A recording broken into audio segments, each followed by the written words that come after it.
Hello, welcome to today's immigration tidbit. Yes, there is. There are certainly ways to get your green card if you've been deported, but it takes a long time. It depends on the situation, and there's several different processes depending. So first, I would need to know why you were deported. I need to know if you were deported because of a crime and if that crime makes you an aggravated felon.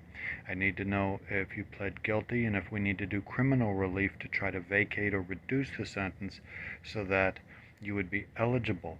I need to know if you were deported simply because you were out of status or if you were deported at the border through expedited removal.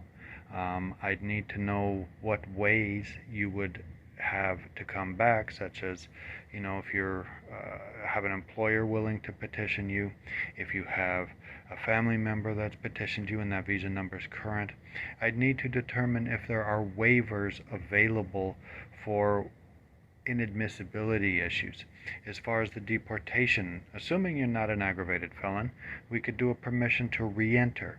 It's a declaration, affidavit, attorney cover letter, supporting evidence, and the bottom line there is if it's granted, then the deportation bar at least disappears. That doesn't mean you can just turn around and come back.